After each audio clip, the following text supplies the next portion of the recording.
Paul Mullen, Head of Sports Science, Sports Medicine for the British sailing team. We're here conducting our biannual fitness assessments on our performance squad. Aim of the day really is to get a snapshot of where our guys are physically in their preparation for the regatta season, screen them on all sorts of areas that we apply their training programs to help them progress in certain areas of their sailing performance. What we're aiming to get out of the day really is getting the data back from a variety of fitness tests to give some objective markers of how the guys are progressing. For the guys, it's an opportunity to profile priority areas in their program, which will set programs for them to progress against in the next quarter. Ultimately, the whole aim of this process is to support those critical areas of their performance to help win medals. Expectations for today is that I'm probably going to get really tired on the rowing machine. Then we're going to have strength tests and stuff. I'd like to improve a little bit on earlier. I had one 6 weeks ago, and I feel like I should be able to just get better than that. Well, I sail a NACRA 17 class, and the loads on the main chute and the spinnaker sheet are both really high. So we, on the cruise, arms blow up quite a lot, and that's their forearms, and we just have to work on grip quite a lot because the ropes have high loads, and the stronger our grip is, the more relaxed our arms will be, and the longer we're going to last. So going into the last race, we're going to be better in a mental position and physical position. We get what we put into our fitness, and this is just a benchmark to check we're on track and see what we've got out of what we've been doing and what rewards we've reaped. So at the moment what we're doing is doing an incremental step test. All I'm looking for at the moment is to see how hard she's working. What I've done so far is basically rowed an increasing level of intensity, and Dave just takes my blood during each one and kind of measures the lactate levels to basically see how hard I'm finding it. And I'm sure he just does it for a laugh sometimes because I'm there dying and he's going, "No, you're fine, carry on." My name's Charlotte, I'm an FX sailor, and today is our fitness testing torture day.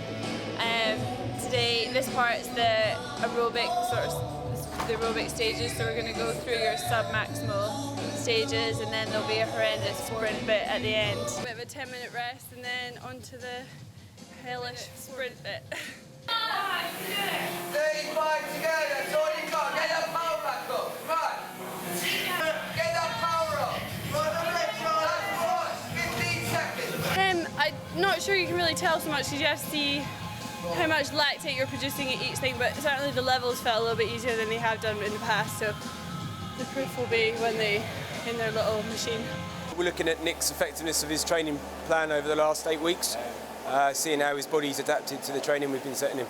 The results are telling us how his body's actually changing according to the training that we're setting him.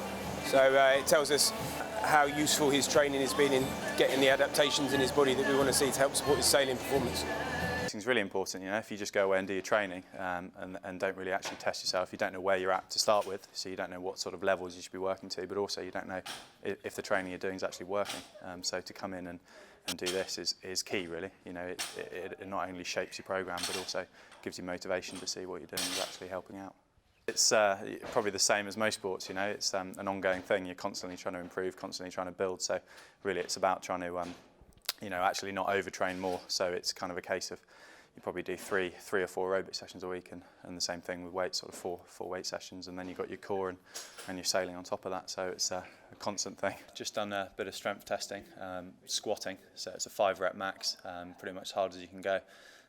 Very, very important for a laser sailor. A lot of our work on the water is leg based, and obviously very trunk based as well, but predominantly probably leg. And then from this, what we can do is put the levels in and figure out where our sort of levels for everyday training should be. So obviously we don't come in the gym every time and do a 5-rep max, but we're looking for maybe 12 reps, and we can work out a percentage from this. Sports science team is really important to us. In sailing there's loads of uncontrollables, and they're one of the controllables that's easy to get a gain on the rest of the fleet, and if not just a gain, just make sure that you are the best as everybody else.